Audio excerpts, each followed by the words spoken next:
Yeah, we started creating Jenkins CI pipeline. So yesterday, and we have implemented these stages. So this is a declarative pipeline.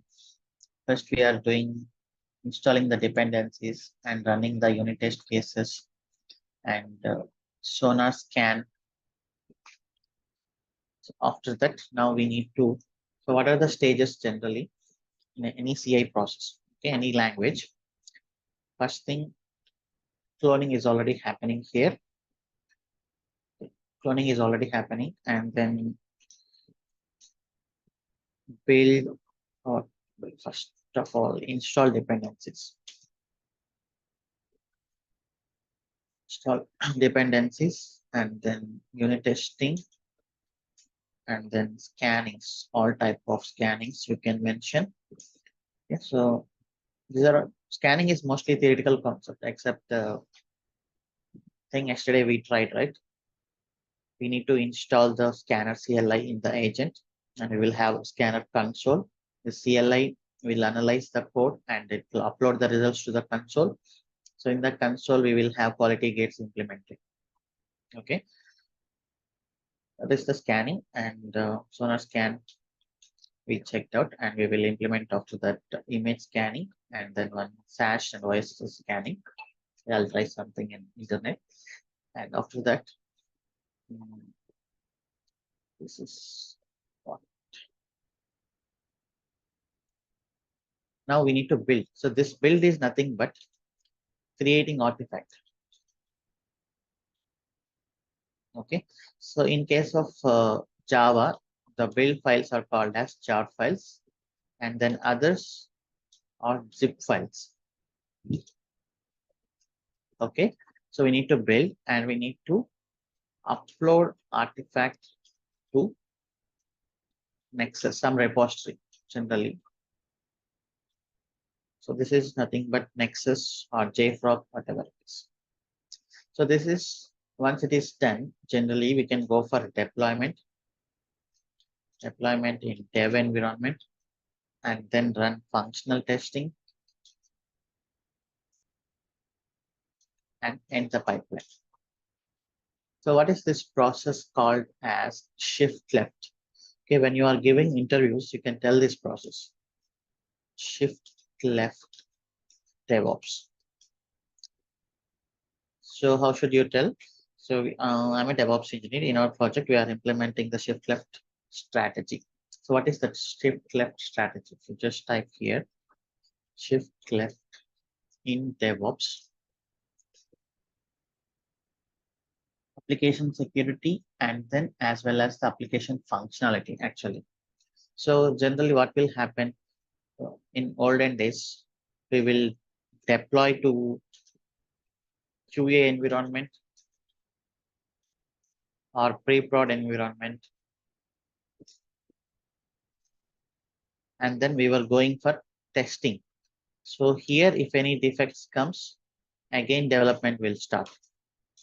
So this was the process earlier. There was no security at all in the build and release process. Once the application is deployed to the production, then we were checking the security scans like code smells and then any vulnerabilities in the code, some hacking things, all these things we were taking care of once it is into the production. We were not taking care about the development. We were not taking care about deployment and then functional testing, unit testing, and everything in dev environment. Now, shift left, what is it saying is instead of going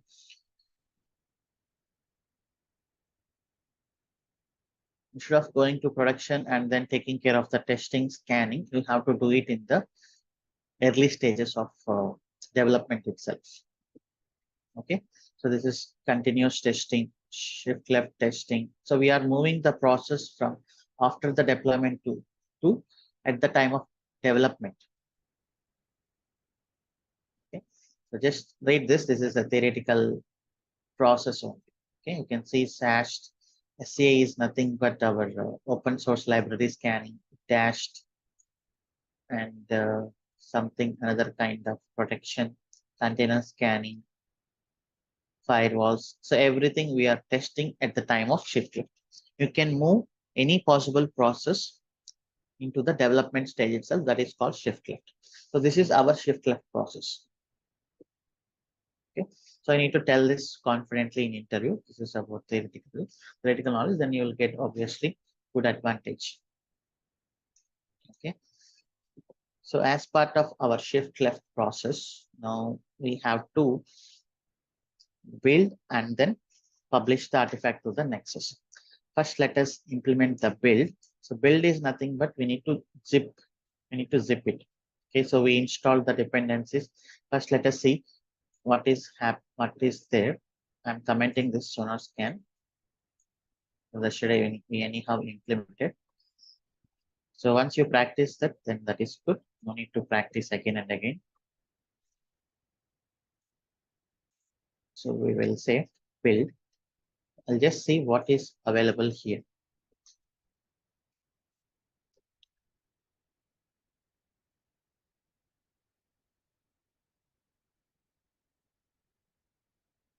Let me create one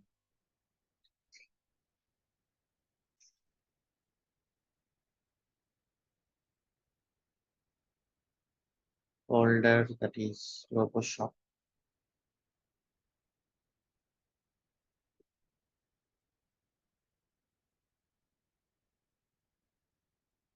And here I'm going to create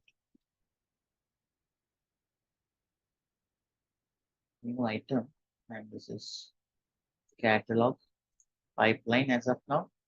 So next week we are going to use multi-branch pipeline anyhow. And then the pipeline from SCM. So here we have catalog.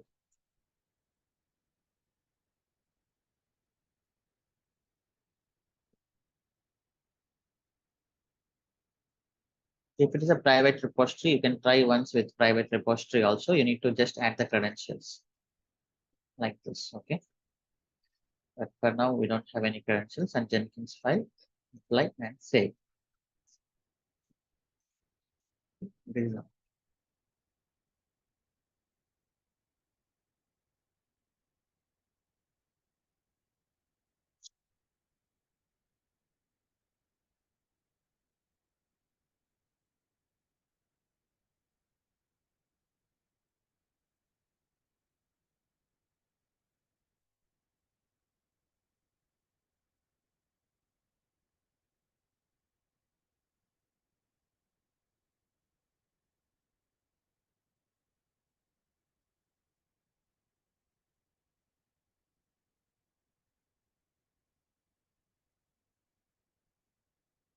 So in our agent, there will be a home CentOS. Here we'll have a workspace folder.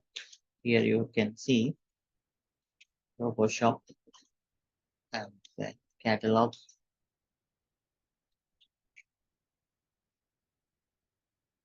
So here we have. So every time actually we need to clean up this one. Okay. Otherwise, what will happen? You can see this.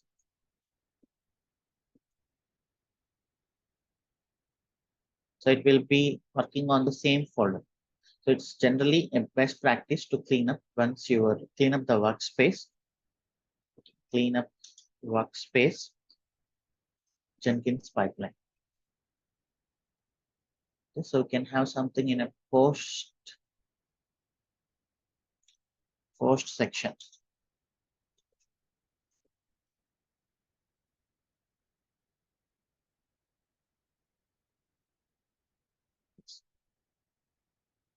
So many projects are happening here. That is not a good practice to keep it.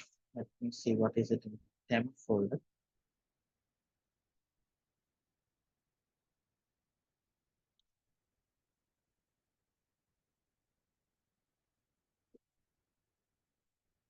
Okay.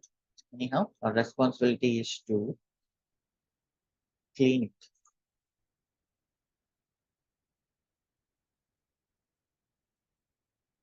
Any plugin actually. Yeah. So we can use this one.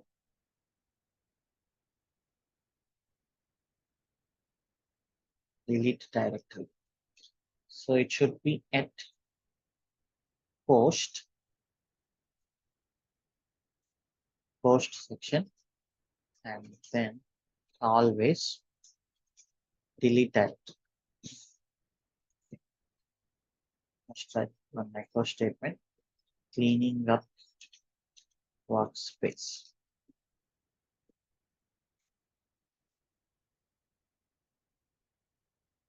And let us see what we have.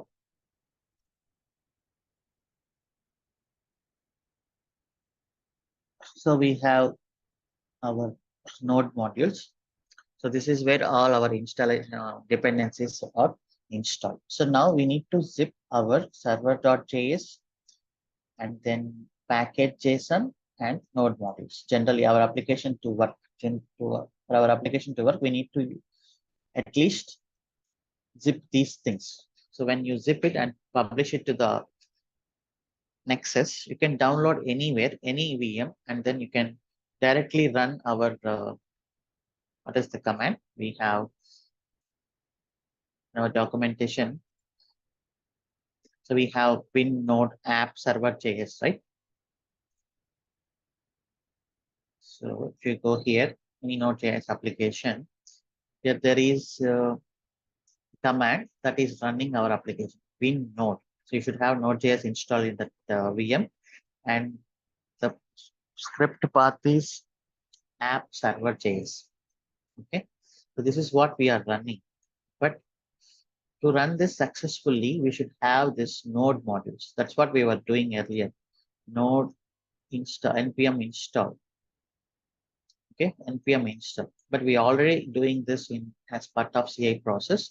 We should not do it again. So that's why what we have to do is we have to zip these node modules, nothing but dependencies, and then server.js and package.json generally. Okay, remaining files are not important, but anyhow, you can include or you can exclude based on your preference. Okay, so that is what we have to take care as part of build process.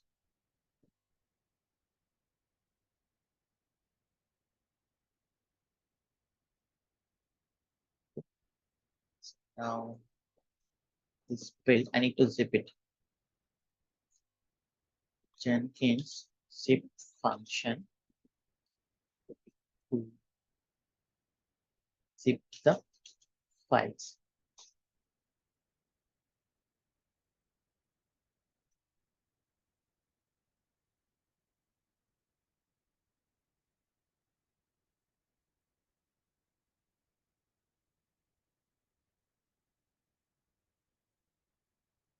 Mm,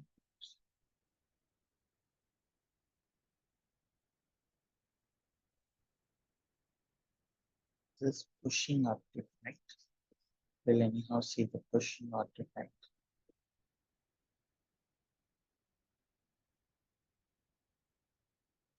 Yeah, this is the function generally inside our Linux. We can exclude few things if we want. Exclude.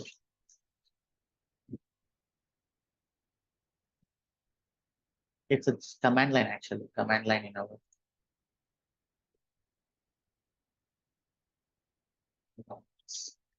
zip command.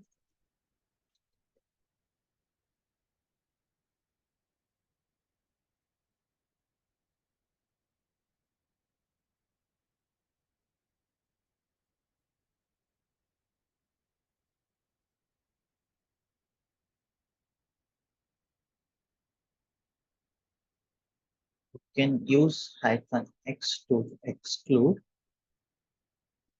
Okay, so zip -r. So now what I'm going to write here is just keep it zip -r, and then what we need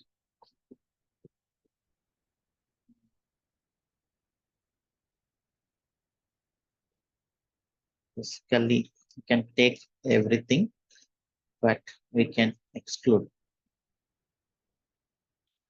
You can give exclude or X.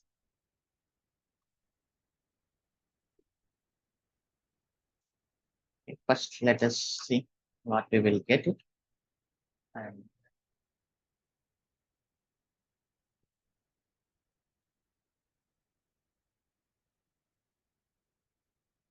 here our workspace will be deleted.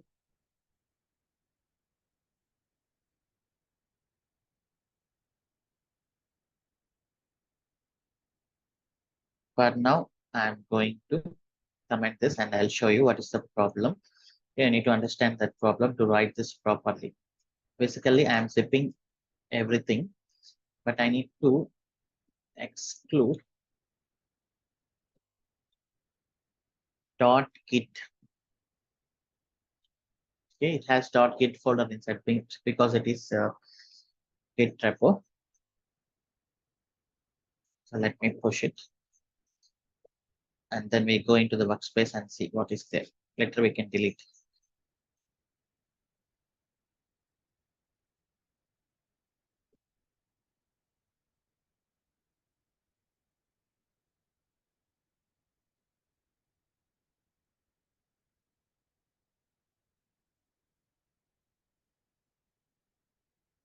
Okay, it is done.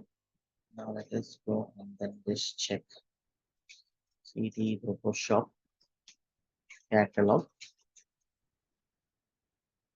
So we have just it is. I'm copying this to some temp location and I'll check there.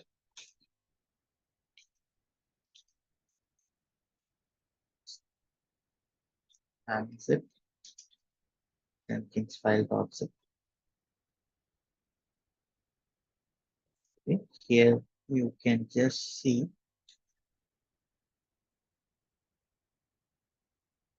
node modules and then package JSON, package log JSON, server JS, server project properties, and then systemd.service.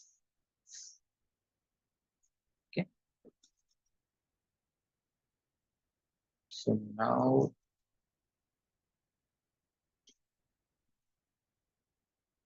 the problem here, if you don't clean up the workspace, so next time, right? So it will come to the same folder and it will try to include this .zip also. Okay. So we need to exclude .zip as well.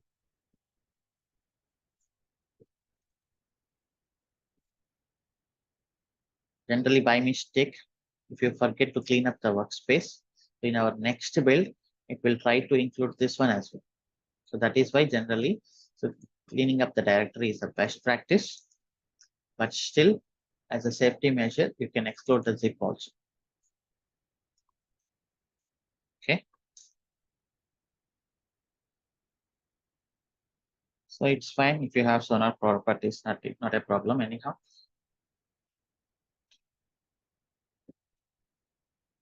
So this is our build process.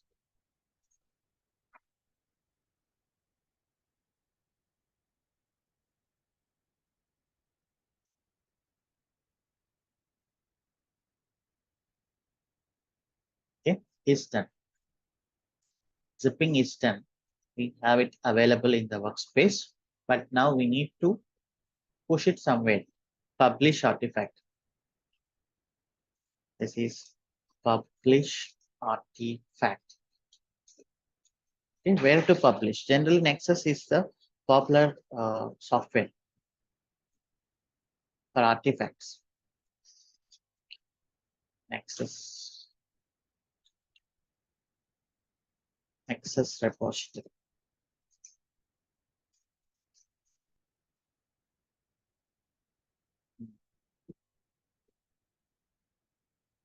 So this one.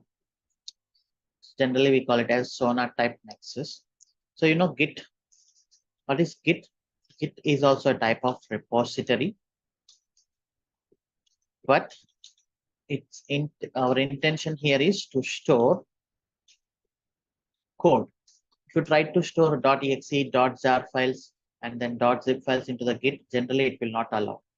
Okay, because the intention of Git is to store the code, not to store the files. But Nexus, so here, what is the recommendation? Don't store artifacts. And this is also a repository. So to store artifacts,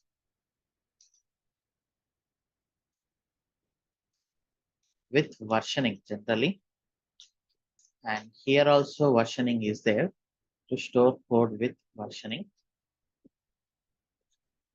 and here also don't store code. Okay, so both are repositories, but what they are storing is very important. It is storing the code, Nexus is storing the repository. For example, let us take Android. Right now, maybe the version is 17 or 18 something. So Android have one Nexus repository, Android Nexus.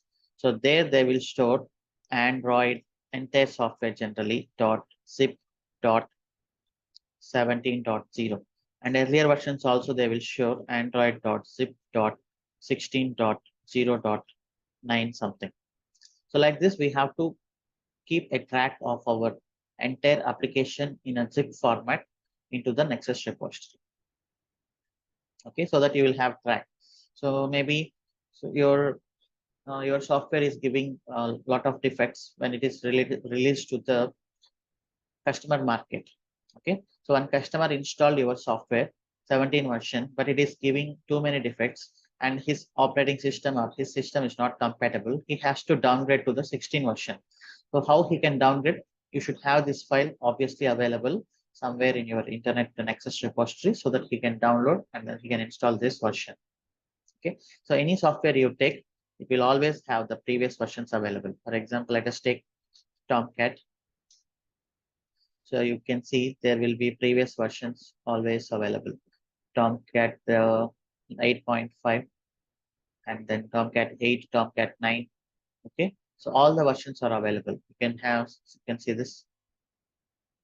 Okay, Tomcat 3, Tomcat 4, Tomcat 5. So very old versions are also available. How are these available? Because they are storing it safely inside the Nexus with versioning. So that's what we are going to do. We are going to store our artifacts inside the Nexus repository. At least last 4-5 versions you need to maintain there. Okay, at least for auditing purpose and then downgrade purpose. So this is the Sonatype Nexus. We can have, we can install it, simple process, Nexus repository installation. Type. Then you can see here.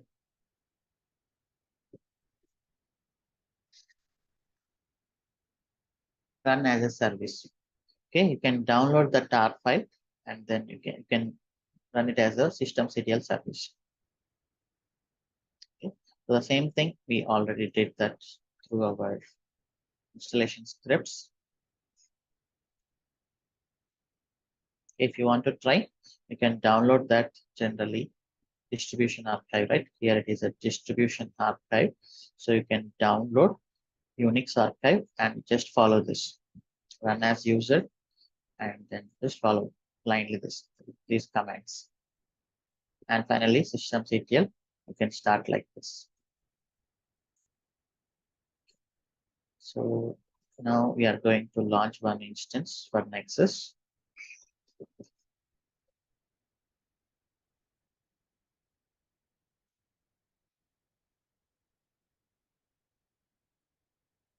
So don't spend too much time on installation of DevOps tools because that's a one-time activity. Anyhow, there will be a dedicated team to manage those tools. T3 medium.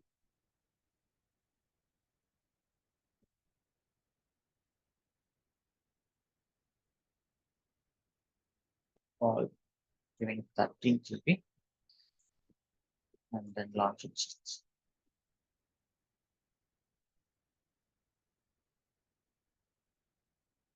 Okay. Maybe it will take 2 minutes to come up. So now what we have to do? So we have the Nexus server available. So Nexus server available, and you need to push this zip file with some version to Nexus. Okay. How can we push? So there will be a plugin available, Nexus Artifact Uploader. So go here and then go to the Manage Jenkins. And here you can see plugins, available plugins, Nexus Artifact Uploader. So this is the plugin you can use to push your artifact to Nexus. Okay. So plugin is installed. Now what we have to do, we need to install our Nexus.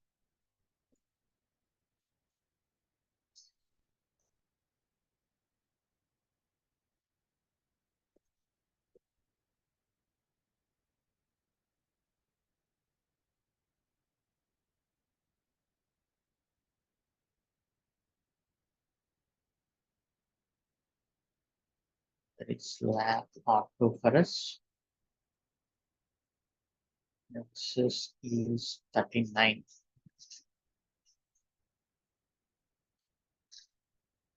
Okay, install.sh.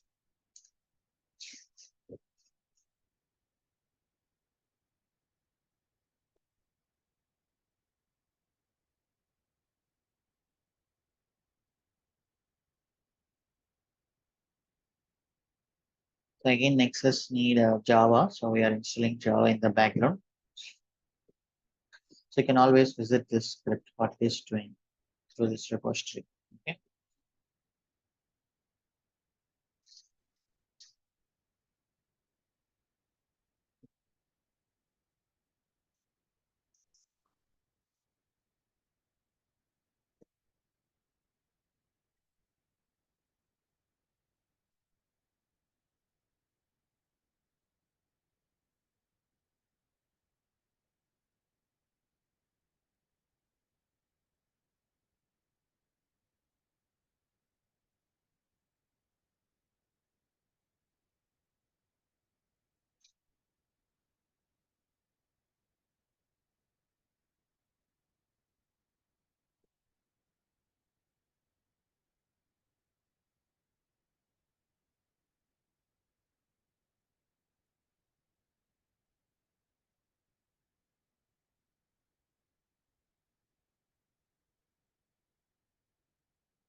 Java install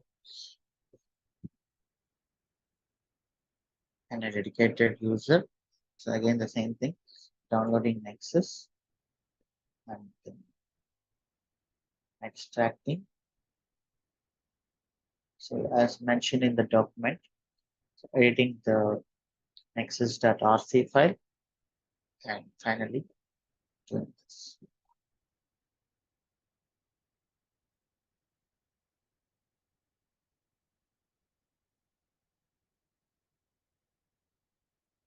Okay, this done. So when it is installed successfully, it will give us port number 8081. Okay, it's still starting in the background. 8081.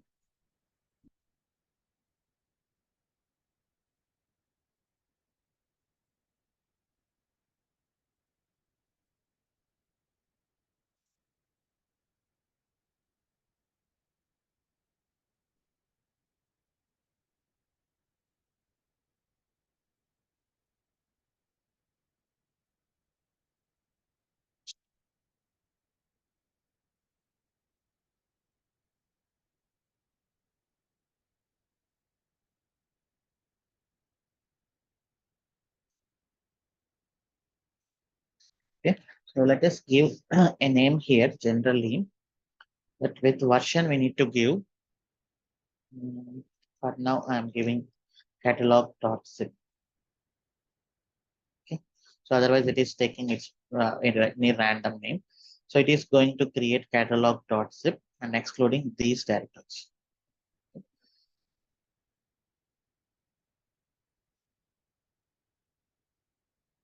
Yeah, so we got it 8081. 8081.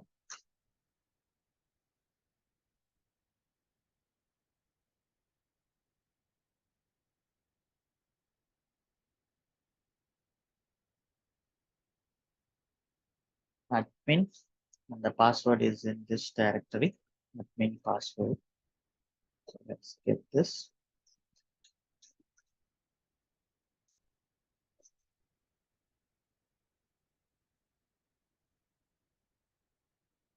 This is the password.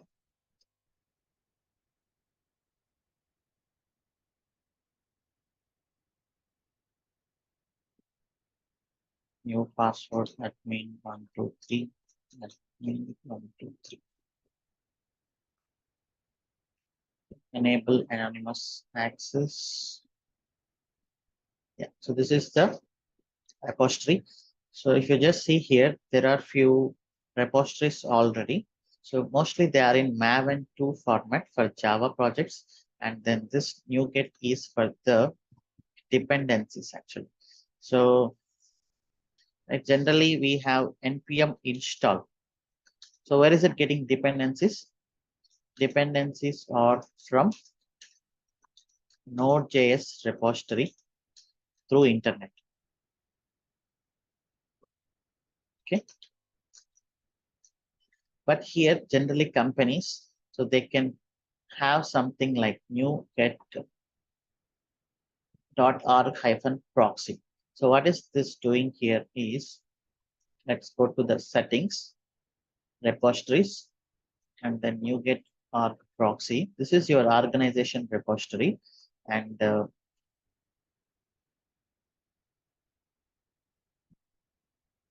proxy. You know the meaning of proxy, right? So proxy is on behalf of someone or something. On behalf of someone or something.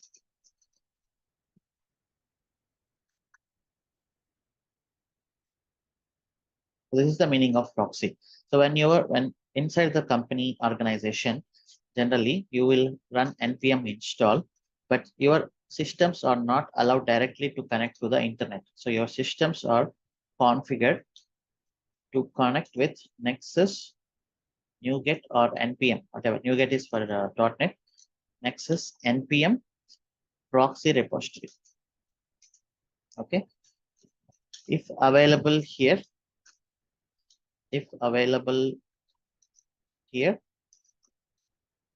you will get dependencies. If not available, so what will happen?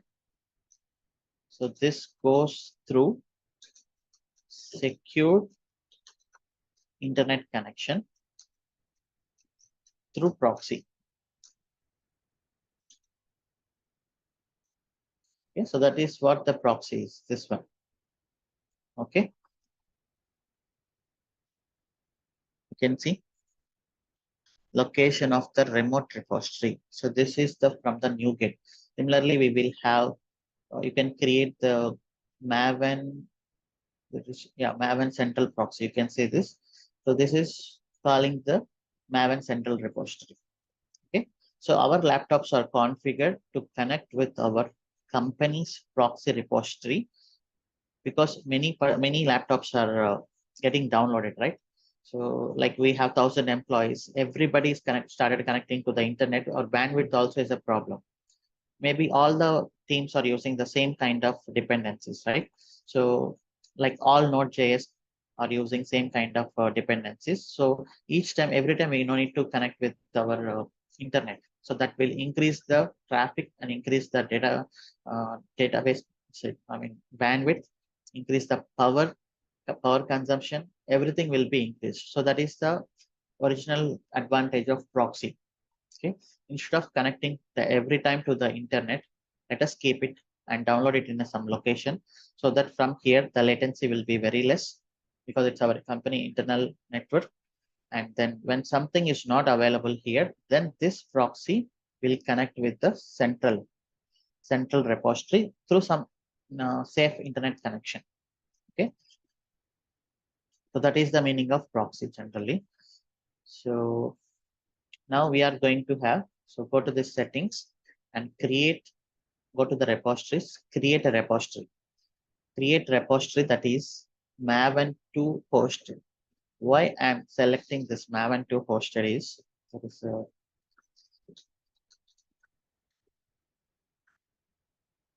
there is one advantage. So Maven2 here, it's not related to the Java at all. So this is a simple term. So let us take 10 students in our session, in our class. Okay. Is there any possibility, like, let us take 1,000 students in a college. Is there any possibility two persons have the same name? You can type in the chat. This will give you better understanding. Is there any possibility that two persons have the same name? Right. Any possibility that two persons have the same name, same date of birth, and then same first name? Okay, let us assume they may have. So they may have same first name, same last name, same date of birth. Okay, but definitely not same PAN card, right? These can be same, first name, last name, date of birth, location, everything can be same, right? In our olden days, so in a one village, every person name is same and not same PAN card. So you can mix with the combination, right? So you can select a combination of first name plus last name plus date of birth, generally forget PAN card, plus address. So if you are adding the combinations, so the possibility of having for two persons same details is almost impossible. Okay, so it's a impossible thing. So that's what, let us understand. It means adding one by one, first name, last name, database address. So the possibility is becoming very, very less, right? The possibility of having all the details same is very, very less. Similarly, what is the concept of Maven 2 is, there are three fields here. Those three fields are group ID, artifact ID, and then version. Okay. So this is the universal standard of maintaining the softwares. Group ID is nothing but our RoboShop, right? This is a group name. And artifact ID is nothing but our cart, catalog, and then like all our user any module.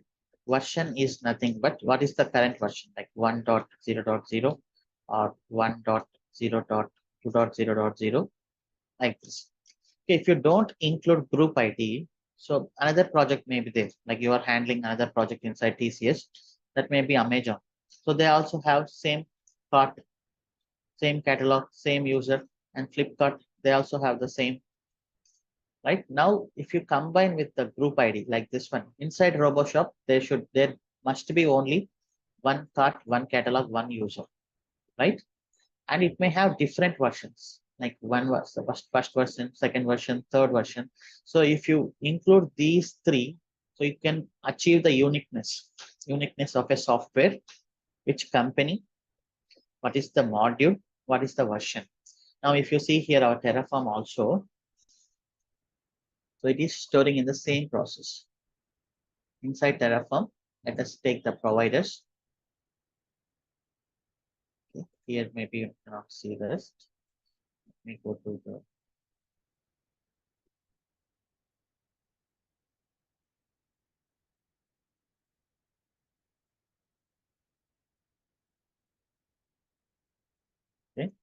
So this is our RoboShop infra. Take anything. Go to .terraform.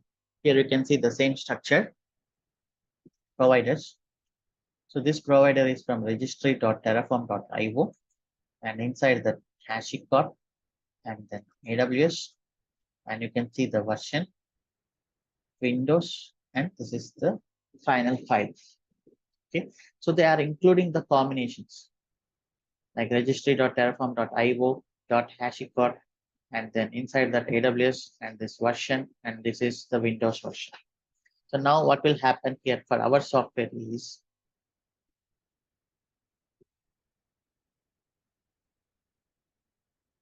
generally group ID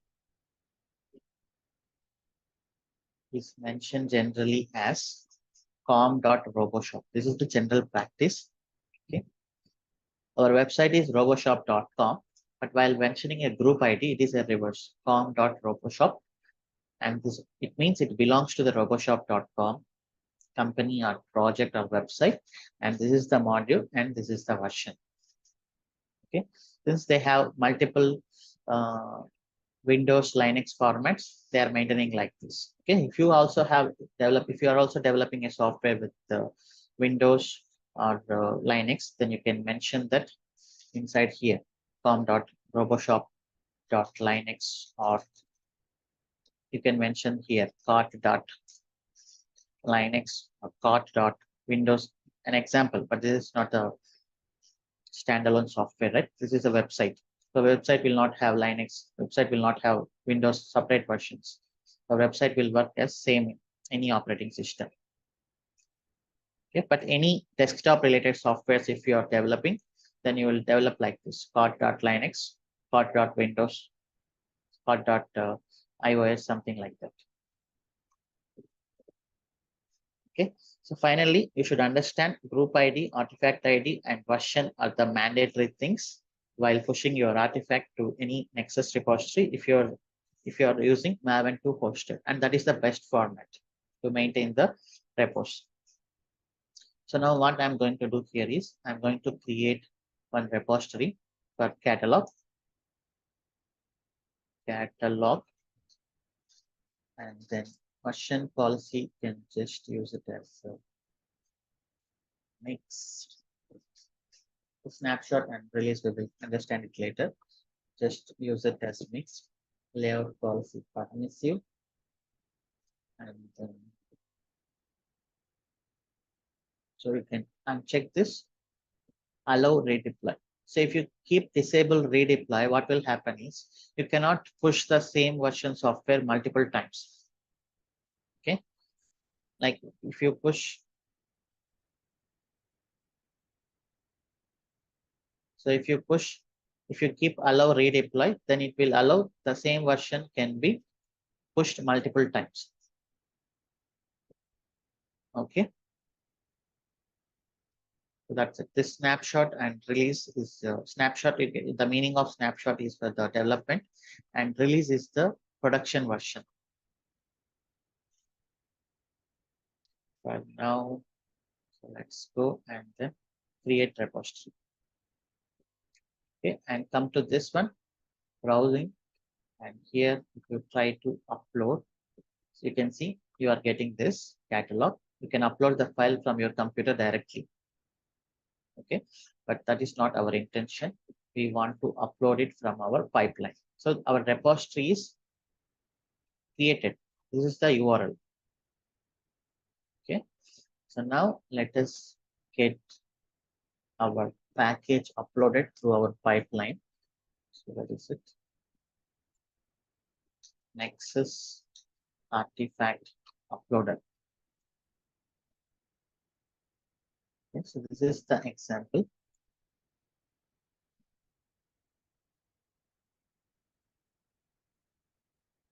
So publish, oh sorry, this is publish artifact. And here the steps of, just copy this syntax. Nexus artifact uploader.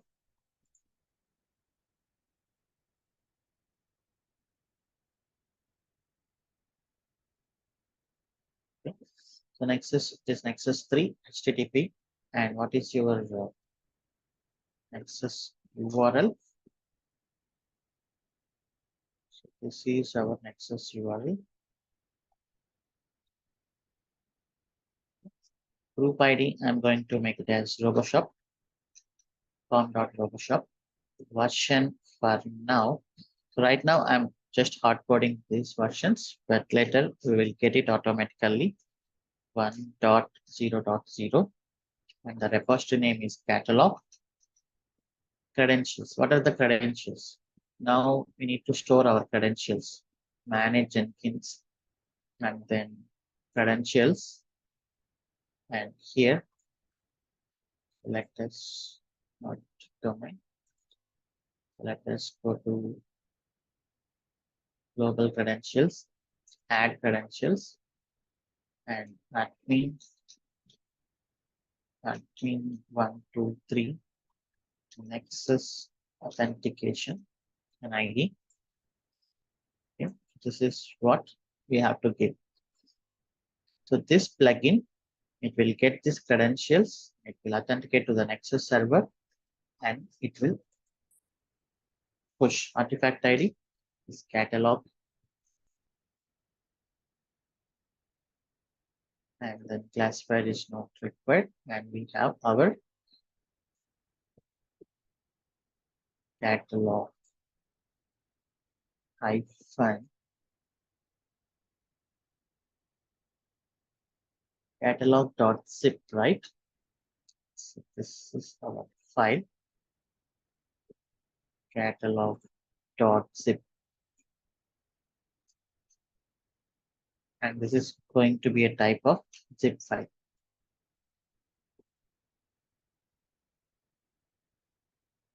Okay, so that's it. So this plugin, it's a artifact uploader plugin. So it's taking all the details from us. Oh, it is not required because we already mentioned HTTP here. And this is taking all the details like group ID, version, and these versions we have to get dynamically. So from next week, we will discuss GitHub, Git, right? At that time, we will get the versions. And this is finally uploading the zip file. Okay. Now push it, and then let us see.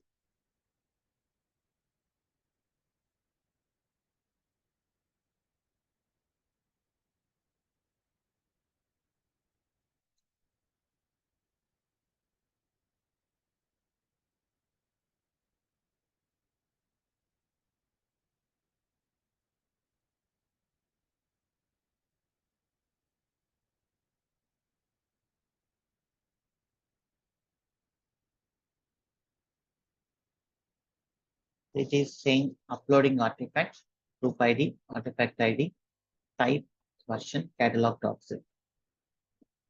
So now if you browse catalog, and here you can see catalog.zip.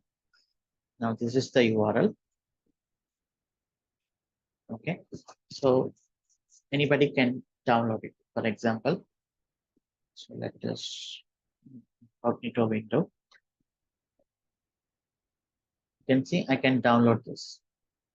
So this is what we are doing generally while installing manually in our Linux servers. We were downloading it from S3 location, but we have to download it from Nexus like this. Okay. So these things can be formed dynamically. You can see. So this is our repository name, com/roboshop is our group ID, and then catalog is our artifact ID, and this is our version, and this is the file. So this is the format it is showing, it is storing.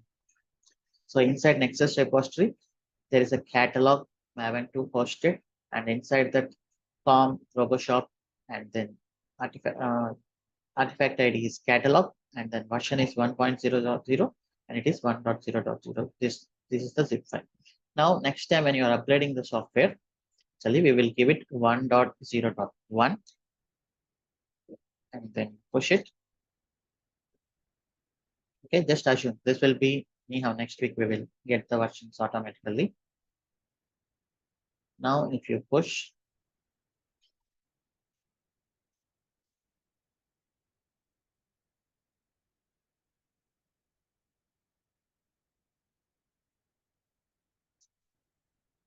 okay, so this is done. Now you can go and refresh. You can see 1.0.1 is available. Okay, like 2.0.0, 2.0.1, you can maintain any version like that. Right? So this is the CI process. We are building, we are running unit testing, scanning, and functional testing. Anyhow, we cannot do it with. We should have the testing guys help. You do not need to worry. That can be taken care by the testing.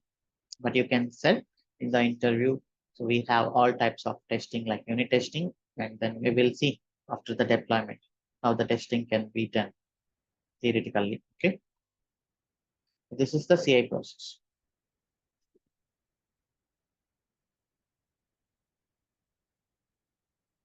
So it is the same process for any language. Maybe for Java, it may be .jar files. And for Java, it is not npm install, it is mvn package. For Python, it is pip install. And then, yeah, that's the basic process. So and Sonar Scan will take care of it. If you are scanning Python project, it will take care of Python related scanning. So it can understand what is the source code and what are the recommendations. So we are going to make this as a pipeline library. So we have 100 projects in our RoboShop generally. So 100 pipelines, you cannot keep it like this. You cannot copy and paste into the 100 projects. Okay. And if there is, you have to do some simple change in a pipeline. If you want to add some extra stage, you have to go and then edit into the 100 project pipelines. So there is a solution in Jenkins that is called Jenkins Shared Library. Okay. Again, the same principle, right? Don't repeat yourself. Okay, if you have 100 projects, you are keeping 100 Jenkins files in 100 projects. It's a simple change you want to do. So going to 100 projects and changing it very difficult.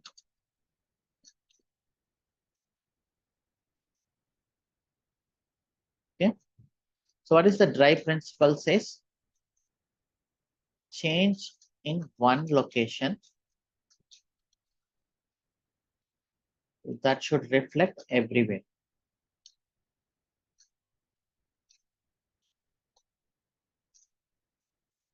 So that is the drive principle, right? So that is the principle we are going to use. We will keep pipelines central. So that is called as Jenkins shared library. Okay. Call them from any number of projects, ideally infinity projects.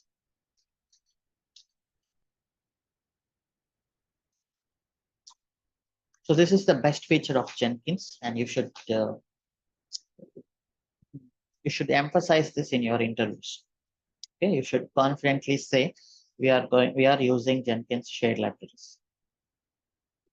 So we will discuss them anyhow from next week. So next week our concepts are going to be intensive. VM deployments. Deployments, like obviously they have downtime. Maybe now everyone moved to the container-based deployments and microservices-based deployments, but few years back we had VM deployments. The servers are not able to scalable. Okay, servers are fixed. Servers are fixed, and then we were announcing downtime.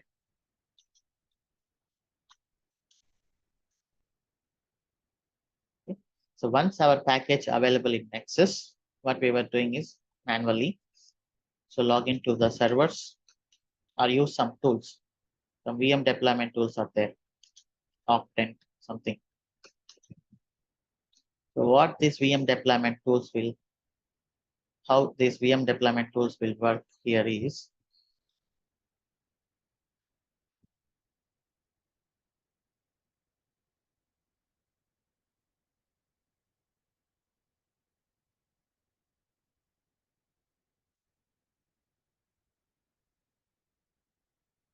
so this is the generally CD tool.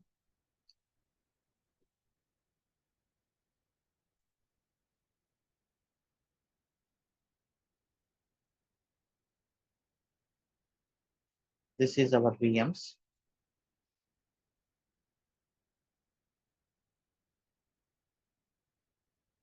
So this is CD.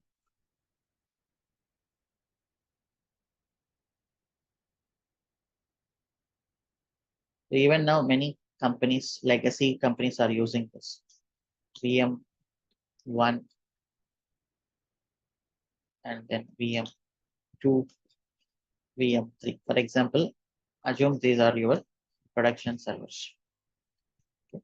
So this CD tool, generally we have something called as Octant.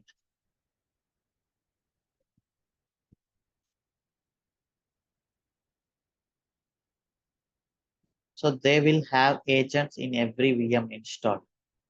Okay.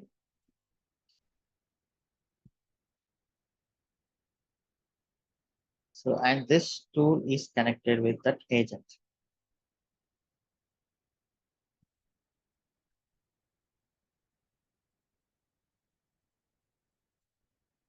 So you write shell script here.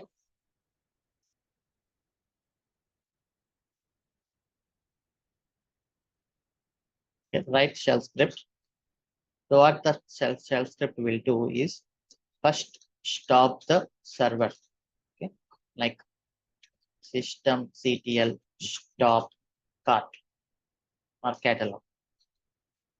First stop the server, remove the world artifact. Okay, like remove all the files in /app directory. Okay, download new artifact. Okay, and then extract and again start the server.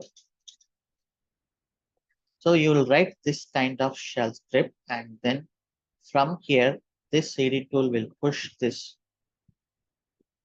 and then it will run. It will run in all the VMs. So now that is the downtime. Okay, and there is no scope of scalability because these are on premise. Now, what are we doing here? We are doing some.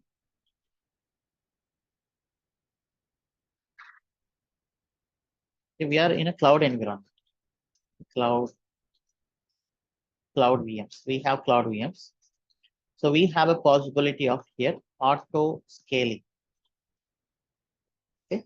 So if it is auto scaling, servers are not fixed, right?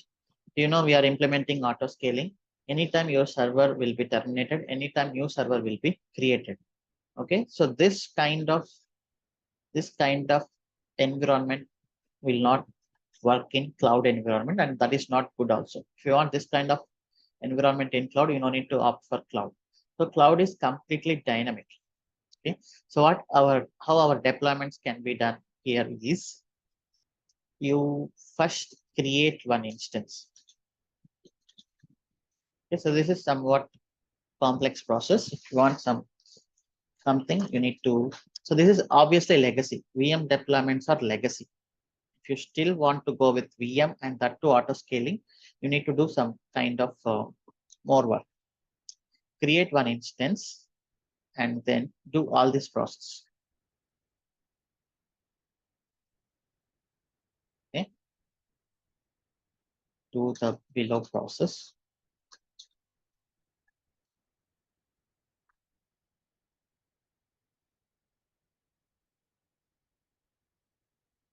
Stop the instance. Take AMI.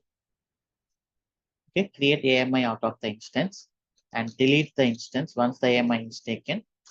Okay, now you proceed your launch template, and then you target group, your auto scaling and policy, listener.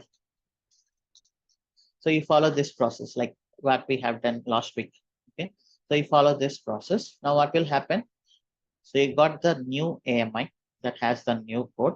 Now anytime your traffic increases or decreases, so this will be taken care by auto scaling.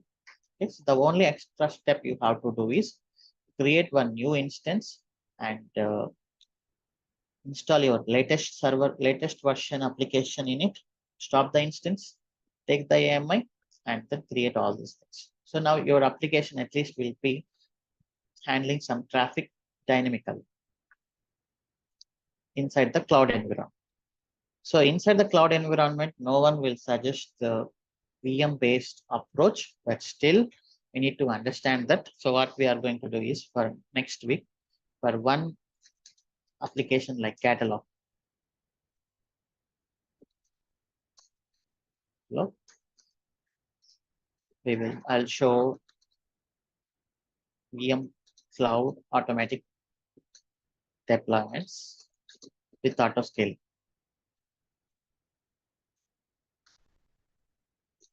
So why I'm showing this, even it is legacy, is so at the time of interviews, maybe some of you have 10 years of experience or 5, 6 years of experience. So definitely we were not doing Docker images and the container approach earlier. So you have to say few of our applications were deployed into the VMs. Okay, so at that time we were doing this kind of deployment process. Okay, and recently we migrated to the container-based approach, microservices, Docker images, and containers into the Kubernetes. So we still have one or two legacy applications doing this process. I know this process, and then we are using your Docker and then Kubernetes approach for the latest applications, and I know that process as well. So to make up this whole story, you need to be confident to tell in the interviews. So we are going to do one deployment like this. Okay, for one component. So no need to do it for all the components because it's going to be the same process. And then we can jump into the Docker and Kubernetes. But before that, we need to discuss on the Git also. So last week it is going to be Git, how the feature branch is going to be created, how developers will raise a PR request and then merge it to the master. How can we release it to the production? So all that process, including Git, we will discuss next week, and then we will enter into the Docker and Kubernetes. So next week, I'm going to use this. Okay, just do it once again if you haven't done the practice. And for that purpose, you need to have some topic Terraform provisioners. Yeah, so even Terraform itself, they say provisioners are not at all useful, but only useful for the interview purpose and the legacy approaches.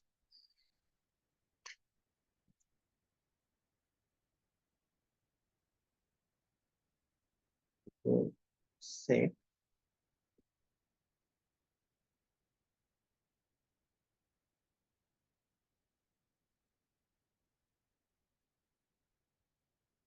at some point they mentioned it is not useful.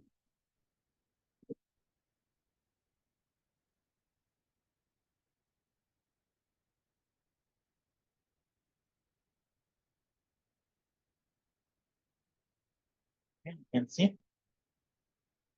So use professionals as a provisioners as a last option, right? Better alternatives for most situations. Okay, so that's what they are saying, but still it is important for the interview purpose, and we are going to use it as part of legacy process. Local exec and remote exec. So there are two types of provisioners in Terraform. So one is local exec and then remote exec. It's nothing but local execution. Okay, local means wherever you run Terraform command, so that is called local. So if you run in our Jenkins agent, the local is Jenkins agent. What is remote? Remote is nothing but the EC2 instance. So this is the remote server. Okay, remember these 2 points. Local exec is nothing but executing this command inside the server where our Terraform command is running. Remote exec is nothing but executing the command inside the remote server. Okay, that is nothing but EC2 instance. So now let us practice this. I'm going to create provisioners.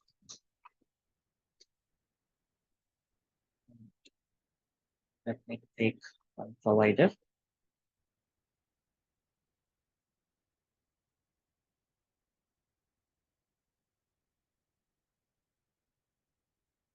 It's going to be local, it's fine. And then I'm going to create an ec2.tf. Okay, let me create one ec2.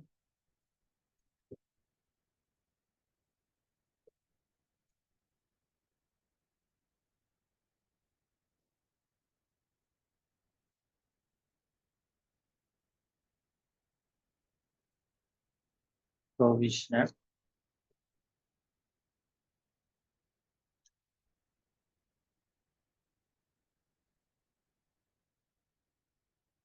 e2.micro.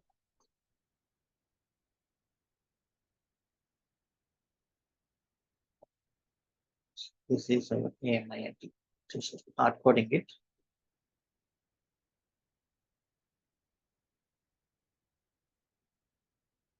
Okay, so this is our instance, right? So now provisioner, let us see first local exec.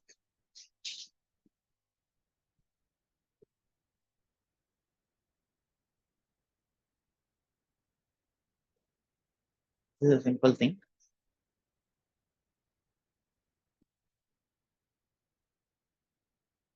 So what is this local exec is doing? Once the instance is provisioned, so this one will run. This one where it will run inside the local where your Terraform is running. And this will just output the IP address. Okay, now I want to output the IP address.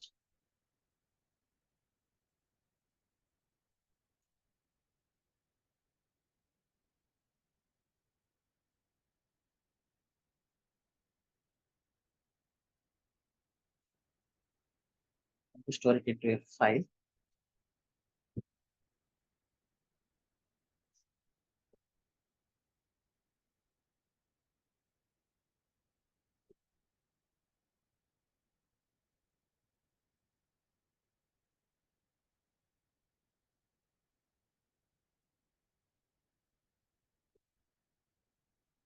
Echo self.ip address to, for example, inventory.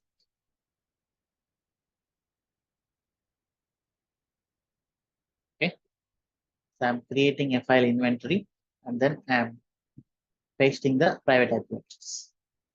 So now cd Terraform cd provisioner, or let me go to the git bash.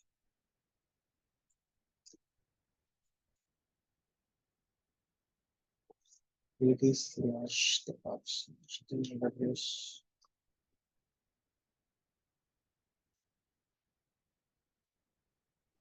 Terraform init.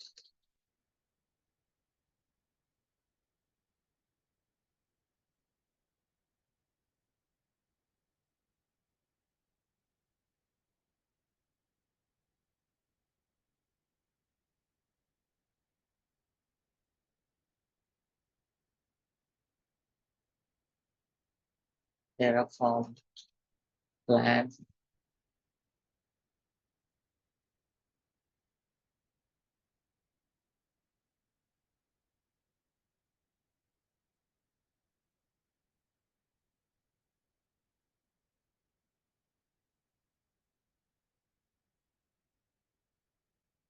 Terraform apply.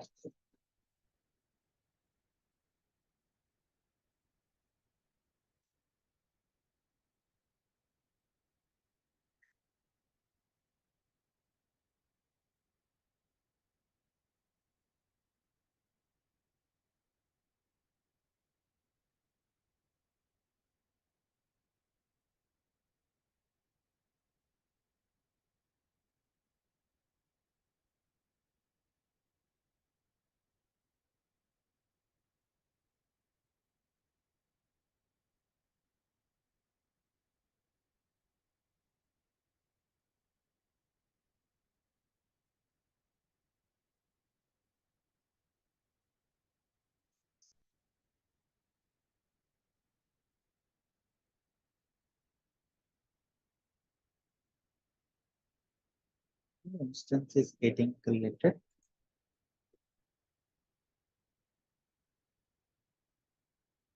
And you can see, so there is a file called inventory here. So you got the IP address. What is the use of this IP address? What is the use of this local exec? Like imagine we are running this in Jenkins agent. Okay. And this Jenkins agent have Ansible installed. Okay. So what you can do here, clone our Ansible playbooks and then run this command Ansible playbook -i inventory and run your playbook.aml. So this is the advantage of local exec. So using local exec, you can integrate your Terraform with Ansible. We will see this next week. Okay.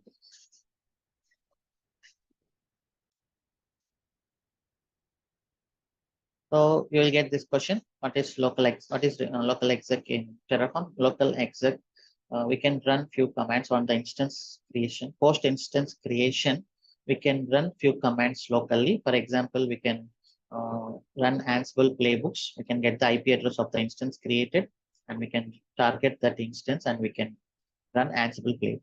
So that's what you can mention. You can basically run anything, not only this one. You can run anything. That is the advantage of local exec. And then remote exec is nothing but if you want just like user data. So user data, what it is happening. So once the instance is created, user data is running post instance creation. Similarly here, remote exec is exactly same as user data. Once instance created, you can configure it through remote exec. Okay. So what we have to do, first we need to get the connection. We need to connect to the server and run our script.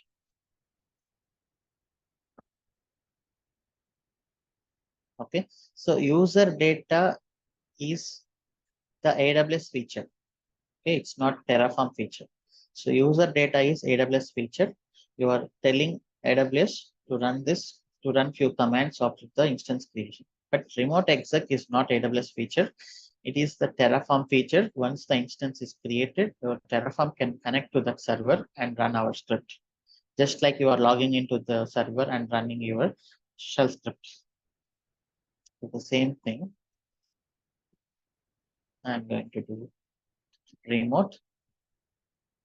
Okay, and t2.micro, but here it is not local exec, it is going to be remote exec. And for that purpose, you should have some connection block. Okay.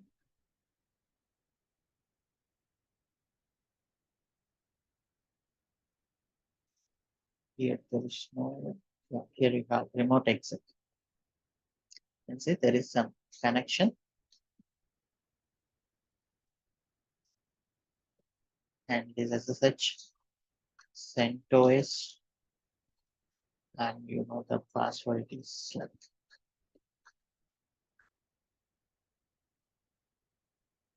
DevOps 321 and public IP. Obviously, we need to use public IP and remote exit. So this is your remote exit.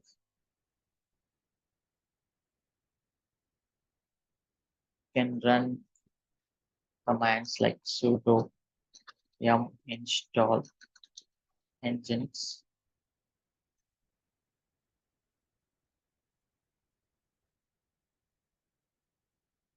sudo systemctl start nginx, for example.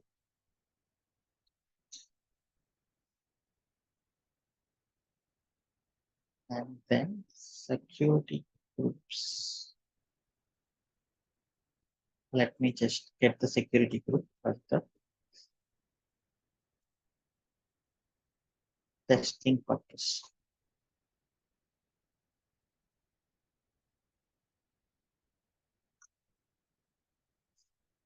Okay, so what this remote exec is doing, it post instance creation, it will establish a connection using connection block, and then it will run the commands.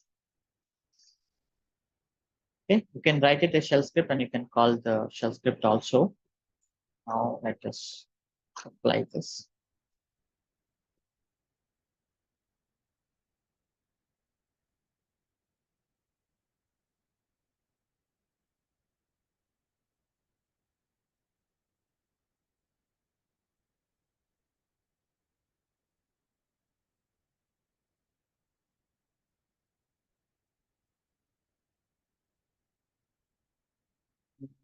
There is some error. Group ID is invalid. The value cannot be just this line number 10.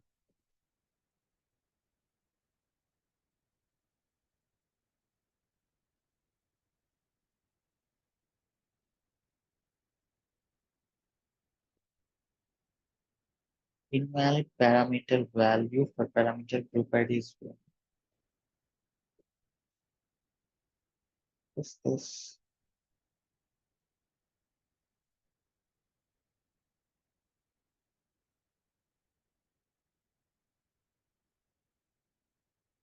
Nothing wrong here.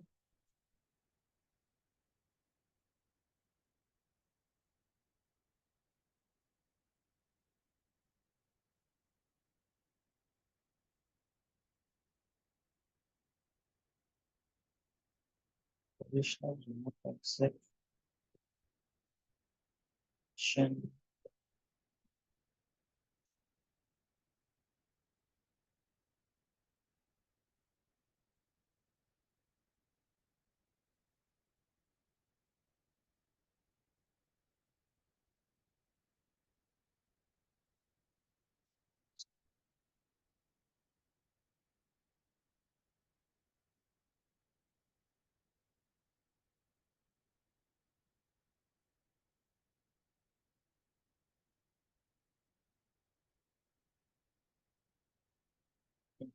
To use.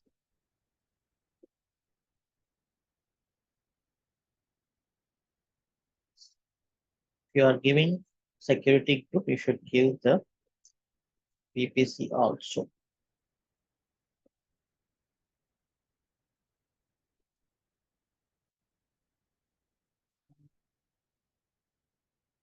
Generally, subnet, right? So to give EC2 instance, AWS instance Terraform, you need to select the subnet also.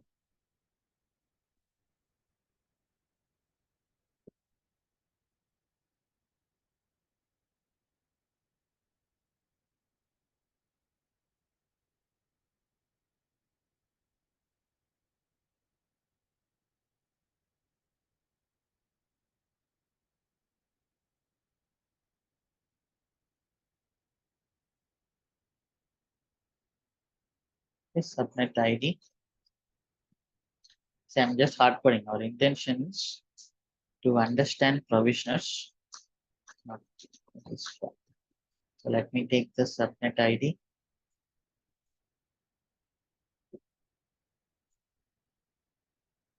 this one. Okay, now let us apply.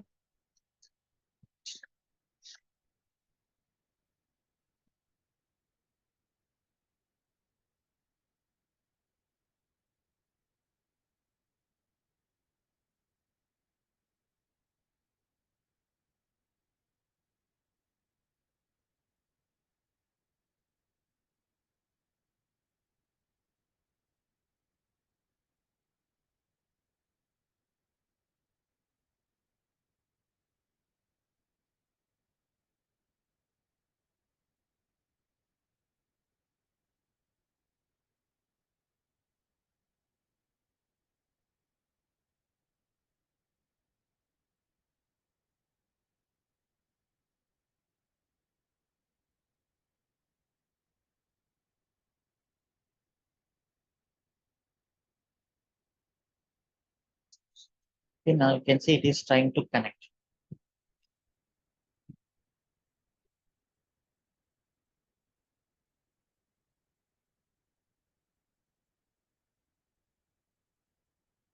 It will take some time for the connection. System has to stabilize.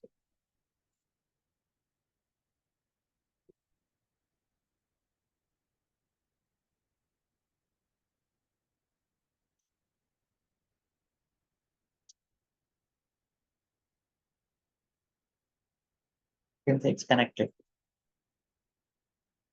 And then it is running our script.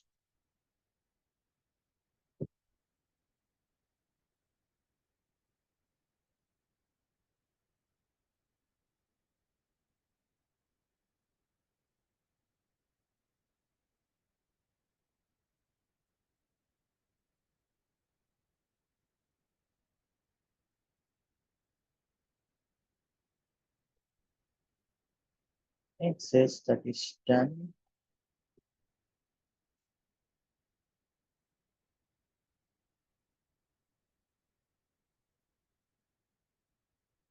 So this is how remote exec or remote exec is used to bootstrap the server.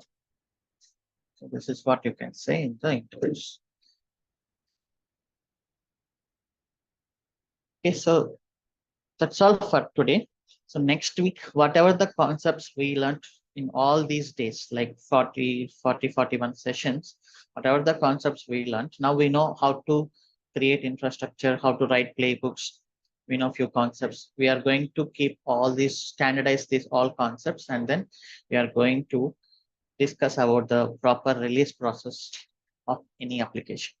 Okay. So what is the proper CI process? What is the proper deployment process? And we understand, we will discuss the disadvantages of VM approach, and then we can enter into the containerization. Okay. Now let us have few questions. Harita?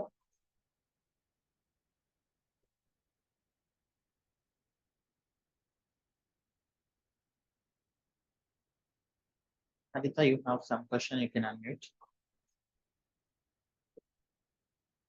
Santosh Avula. Yeah, hi Shiva. Good morning. Yeah, hi, good morning. Yeah, Shiva, today we have to using the Nexus to store the repository artifacts, right? Yeah, So, same in place of that Nexus, we go for the S3 bucket. We have to process the same or any other difference is there? 3-bucket versioning is also available, but not every company uses AWS Cloud, right? But this is a additional tool, right? Yeah, Nexus, we have to pay some or this a free version or available. The Nexus is not only for storing the artifacts, as we said, so it is to keep this your company secure, to keep these kind of proxies also. And it is not only for artifacts, and you can see there will be lot of options. You can create your own M repository, right? You don't need to contact all the time internet. Like financial companies like RBI, SBI, HDFC, so they don't want to connect to internet unnecessarily. Okay, so maximum they will keep the connections inside the company network. So in that case, and banking companies also, they don't prefer to keep their artifacts inside the cloud because it's their entire code. So in that case, you can create M repositories, no need to connect to the internet. Your servers will no need to connect to the internet. And then we have Python repositories, we have .NET, we have Node.js, we have Java related proxies, you have Helm, you have Docker images you can store. So you have many options here. Yes, this is the purpose. You can obviously store in S3 also, if you want only storage perspective. Okay, Shiva. Yeah, sir, one more question. Yeah, Shiva, if you don't mind, you have to show the how you HTTPS configuration in webs. HTTPS is, we are using it, right? ACM.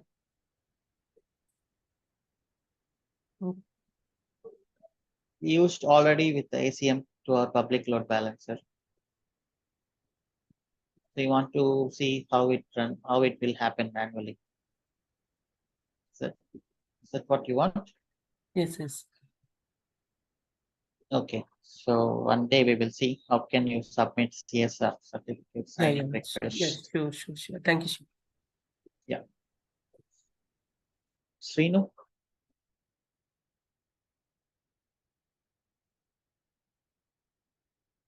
Srinu.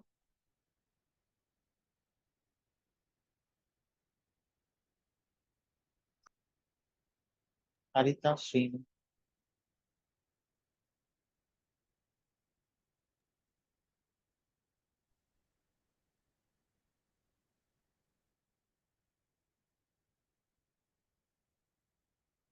Okay, so this week, you guys, all of you practice all these things. Hello, sir. Good morning. Yes. Yeah, hi, good morning.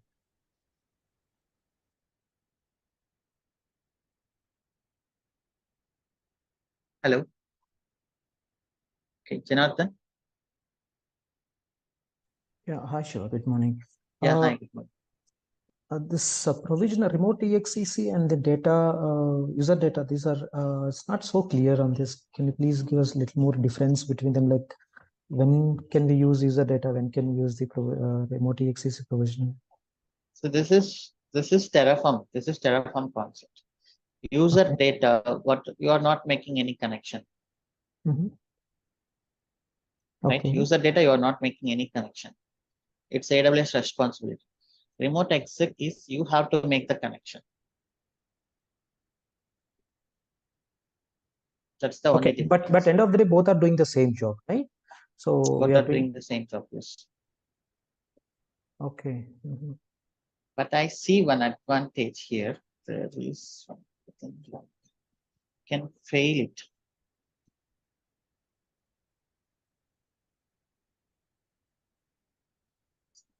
Thanks. On failure option you have.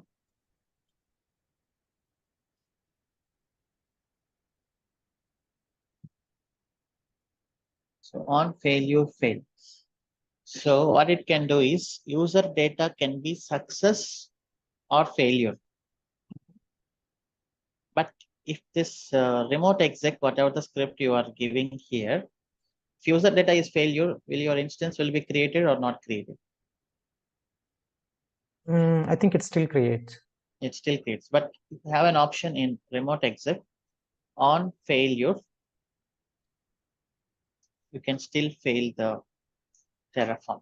So you have options on failure, continue, or on failure, fail. On failure means that particular resource creation is failure, then we can stop the. Yeah, we can stop the entire Terraform. So that's one of the advantage I'm thinking. So we will implement this next week. Okay. And this again, these provisioners are again idempotent. Like whenever we rerun the Terraform apply, are these going to every time we run the Terraform apply? Will these remote provisioners will gonna execute or will not?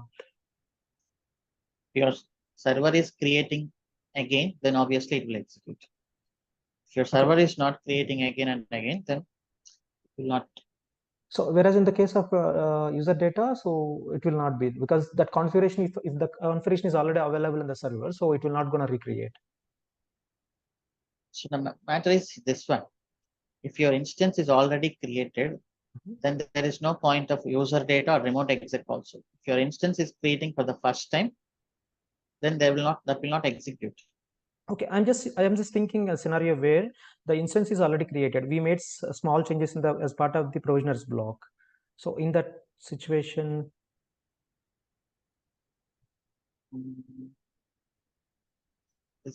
Why is it getting replaced?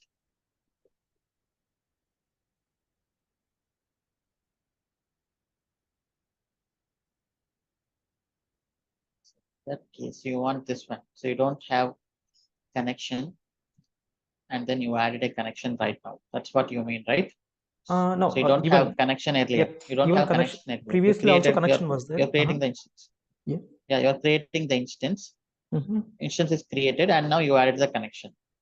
Yeah, I added the connection. That's what your question, right? Yeah, I added the connection. Yes, Again, now- the second time also the provisioner will work. The third case I'm thinking.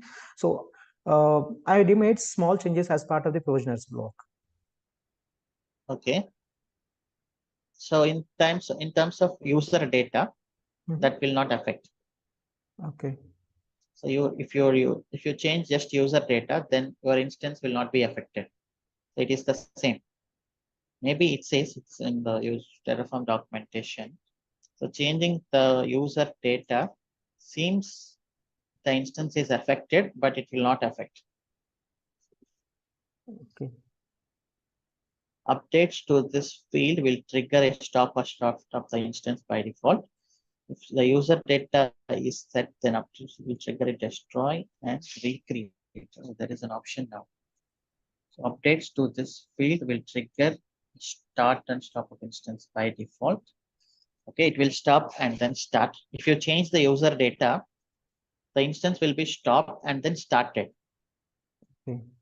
And if the user data replace on change is set, then updates to this field will trigger a destroy and recreate. Okay, so we have an option. If you make this true, then the instance will be deleted and then created again. Yes, that is the option here. Okay. Okay. You can have that option there. The same option, Mhm. I don't know. I need to check this. First, I need to create the instance and then create the connection again. Okay, so in real time also, so if situation comes where we wanted to use the these user data or provisioners, so it's better to go with the user data instead of the provisioners. That is the highly recommended, right? No, Terraform is not. They make telling you as use this as a lost option. Option, yeah. Mhm. Yeah, fine, sure. Yes, thank you. Okay.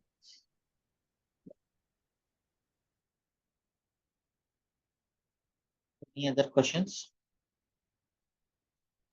Hi Shiva, good morning. Am I audible? Yeah. Yeah, actually I tried to install this Jenkins on T2.micro. After installing it, I'm not able to see like configuring a remote agent. So T2.micro is not sufficient. Okay, maybe because of that reason, I'm not able to get full options, right? Not like that actually, but it will be stuck. It will be hang. Yeah, some We buttons are don't know not what showing. is the exact reason. Okay. So Yeah, obviously it is hang. Okay. So Yeah. it is running Java. It is running Jenkins, the huge software. So obviously you need to take bigger instance. Okay. Yeah, okay, sure. Thank you. Vinod Kumar Paleti.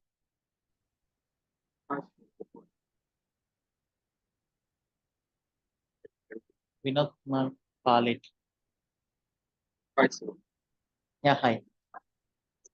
Yes, sir. Is JFrog and Nexus both are used for same purpose? Or? Yeah, same purpose. Okay. So one more question, sir. In the pipeline, I think we used any build tool like a Gradle or Maven in the Jenkins stage. For Java projects, you can use anything, Maven or Gradle. Build to Maven or Gradle is only for Java projects, not other projects. Oh, okay. Yeah, thank you, sir. NPM is for Node.js, pip is for Python. Yeah. Thanks. Okay, so that's all for this week. Have a nice weekend. See you on Monday. Bye bye.